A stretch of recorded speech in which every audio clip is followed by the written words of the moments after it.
How's the summer going so far? I know you guys just started summer workouts. Where do you feel like the team's at right now? Yeah, June is a big month for us. Summer classes have started. Summer workouts are in full swing. We went ahead and voted on our leadership committee for the summer, which was big. So a lot of the chemistry that happens in the preseason, as you know, is big these next couple of months. We're in full swing with recruiting. Big recruiting weekends every weekend here in June. And then we also have our high school camps, a couple that are going on this week. So it's a busy month in the Woody. Is your roster pretty much set now for 2024? Yeah. Barring anything unforeseen, I would say that it's probably pretty set right now and fixed moving into August. Do you feel like you guys got everything you needed in the transfer portal? Yeah, I do. It's funny when you just you balance out so many different things right now when it comes to your roster. And I feel like we have a good balance. Worked really hard to make sure we have enough depth at every position. I feel like we do. It seems like you have some room to get to 85 still if you wanted to, or promote some walk-ons or anything like that. Yeah. There's now there's a lot of different ways to skin the cat, and but we'll be at 85 going in August. What do you think about the talk about limiting rosters to 85? Yeah, there's a lot that comes with that. I feel like the walk-on position has been something that's been part of college football for a long time. And, I don't think any of us want to take that away from college football.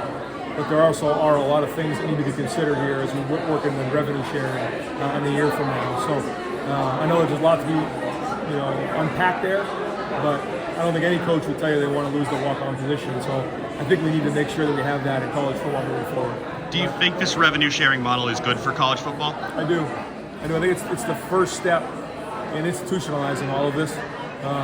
There's still a lot of things to be figured out, but we're excited about it. Yeah, do you have any idea how much you'll have financially to use toward your roster yet, or is that still on? No, it's still to be determined. A lot of things that need to be addressed. The Title IX and just the breakdown of how every school is going to handle it.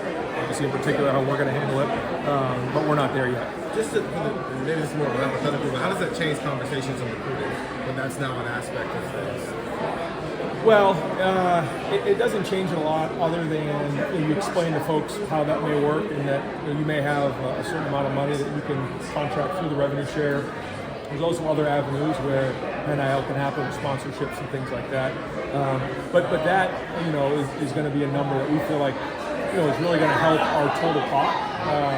And I think that's really important for recruits to understand that. And with Alston money and cost of attendance, there's a lot of things now that are going to be institutionalized, which certainly does make things easier. We still believe that collectives are still going to be a big part of what we do, and so we have to make sure we find that balance. But it's good to explain to the family, just like even in this past weekend, exactly what it is. I think there's still a little bit of gray area there for a lot of folks. Has your off-season been any different in this new role, the CEO model role, than maybe what you were doing the last 4 or 5 years? I would say just in general, a lot more events, a lot more conversation with folks in these types of areas, a lot of conversations about just the overall structure of college football, about the program, the university level. And so just, it's been great to have Chip here to take a little bit off of that, off of my plate. I'm still going to be involved with it, but it does allow me the opportunity, like even today, to step away and do things like this. Yeah, but recruiting over the next month. What are the guys on the team doing that maybe people don't see as much during the summer? Yeah, workouts. So we get 8 hours a week, and the guys are in the weight room working out. There's certain things that we can do with them in terms of meetings and things. So very, very busy time of year, and those guys, they're in summer classes, but very, very busy in terms of getting themselves ready to play in August. Just one obligatory quarterback question. Surprised you kept 5. Where did things stand going into summer camp, all that? Yeah, we had to bring some extra chairs in there, which is good. And we're excited about the guys that we have. And I don't think it's been any mystery that we plan on running the quarterback a little bit more this year. So having depth is going to be critically important. It's not going to be the number one thing we do, but we want to make sure we have that depth in that room. I think we've done that at a high level, and excited about the entire group.